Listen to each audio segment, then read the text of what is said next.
Have you heard they're starting to use this bicarbonate lotion for athletes? They put it all over their bodies before and after workouts. I've used it.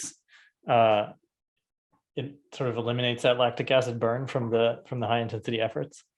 It like absorbs through the skin. Yeah, well, it's a lot easier. And as I like Stu Middleman, who holds the world records for ultra marathons, running over 100 miles in one day.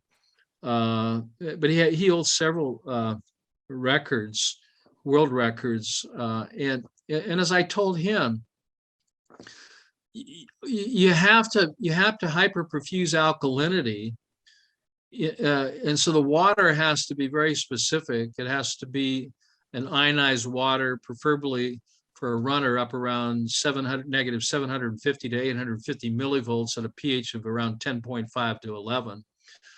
And and then drinking sodium bicarbonate in the water while you're doing whatever you're doing. So if you're bicycling or if you're jogging or if you're running, this is the best way. Putting lotion is like trying to clean up a mess after the effect.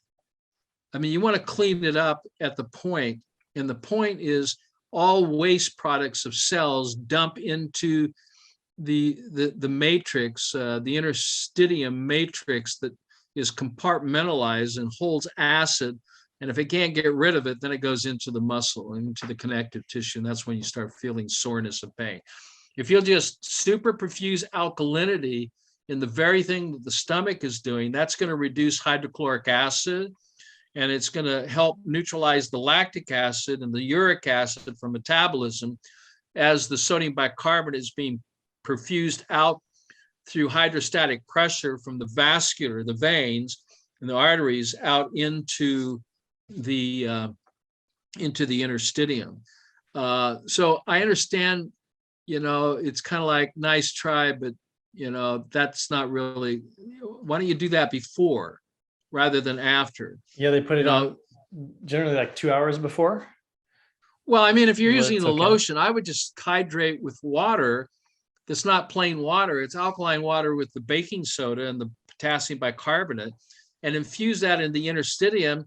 And so you're sweating alkalinity rather than acidity, and you don't have the burn. The burn is caused by acid. Burn equals acid, acid equals burn. Where's the burn coming from? The burn's coming from metabolism of the cell, the organs, the glands. It's coming from the interstitium into the lymphatic, out through the pores of the skin. So they're neutralizing it after the fact. Why don't you neutralize it as it's coming out of the cell? You see? And then, it's been buffered, and then it comes out, there's no burn. So how much that's what top athletes, that's what we did with the do this. Yeah, this is what we did with the Miami Dolphins when I was working with them. We would take the offensive team, okay, and put them against the defensive team when they were scrimmaging. Yeah. And there's a term called flatlining. And what would happen is the defensive team would be in there for about 20 to 30 minutes because they'd be playing all out in the scrimmage. And this happens with basketball or any team sport, any individual sport too. And they would flatline in 20 or 30 minutes. Then we started giving them the saturation of alkalinity in the bicarbonate. It took them an hour and a half before they flatlined.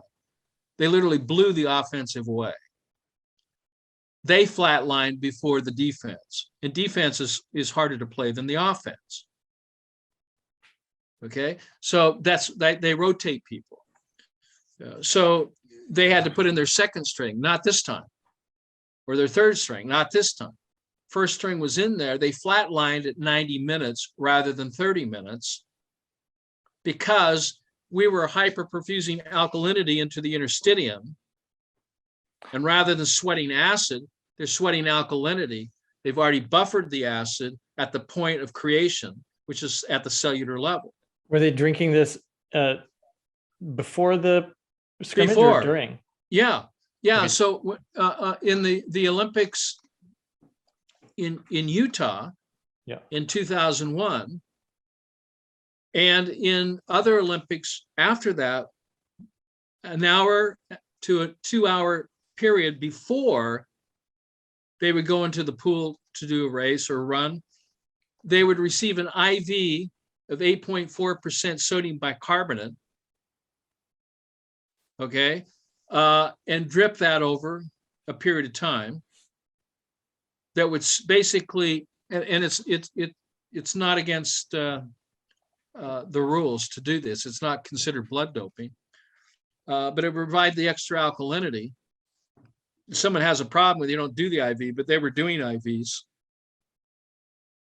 A lot of athletes do this before their run, before their jump, before whatever they're doing, to neutralize the lactic acid, which will affect particularly endurance athletes.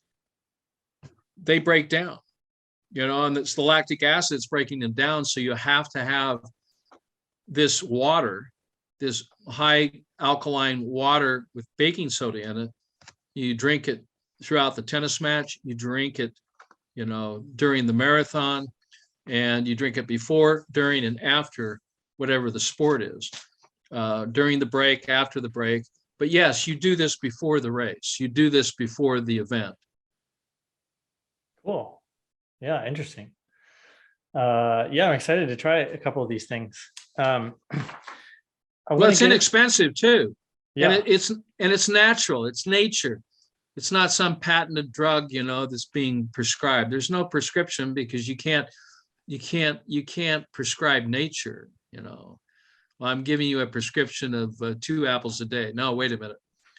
It's not 2 apples a day keep the doctor away. It's a cucumber a day keeps the doctor away. They were just confused about the fruit. Uh-huh.